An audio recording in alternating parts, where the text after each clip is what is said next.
TDP నుంచి బీజేపీలో చేరిన టీబీజేపీ నేతలకు హైకమాండ్ ఝలకిచ్చింది. ఒంటరి పోటీపై మరోసారి స్పష్టమైన సంకేతాలు ఇచ్చింది. ఇవాళ జరిగిన సమావేశంలో పొత్తుల ప్రస్తావన అసలు రాలేదని కుండబద్దలు కొట్టారు బీజేపీ నేతలు. 175 అసెంబ్లీ, 25 లోక్సభ నియోజకవర్గాల్లో పోటీపై కసరత్తు జరుగుతోందని బీజేపీ ప్రధాన కార్యదర్శి శివనారాయణ స్పష్టం చేశారు.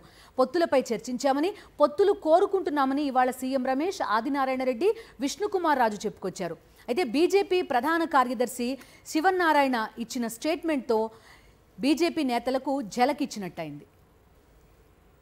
పొత్తు విషయం అనేది జాతీయ పార్టీ చూసుకుంటుంది. అది ఎక్కడా కూడా మాతో రాష్ట్ర పార్టీకి ఇంటిమేషన్ మాకు చెప్పింది. 25 పార్లమెంట్లు 175కి ఎన్నికలకు ఎలా వెళ్తామో అలా ప్రిపరేషన్ జరుగుతుంది గత నెల రోజుల నుంచి కూడా.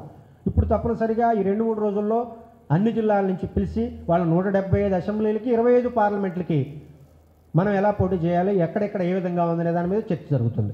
పొత్తు గురించి కానీ అది రాష్ట్ర పార్టీలో చర్చ జరగటం లేదు. అదంతా కూడా వాళ్ళ వ్యక్తిగత అభిప్రాయం తప్ప ఎక్కడా కూడా జాతీయ పార్టీ, రాష్ట్ర పార్టీ పొత్తుల గురించి ఒక్క మాట కూడా ఉదయం నుంచి ఏ ఒక్క జిల్లాలో మాట్లాడలేదు. అందరినీ కూడా మన రాజకీయ పరిస్థితి అక్కడ ఎట్లా ఉంది, గతంలో ఏంటి, ఇప్పుడు ఏంటి, ఎవరిని మనం ఏ వర్గాన్ని మనం వెంట వేసుకెళ్తే బాగుంటుంది అనేది ఆలోచన చేశారు తప్ప పొత్తు గురించి కానీ ఉందని లేదని ఎక్కడా చర్చ జరగలేదు రాష్ట్ర పార్టీలో.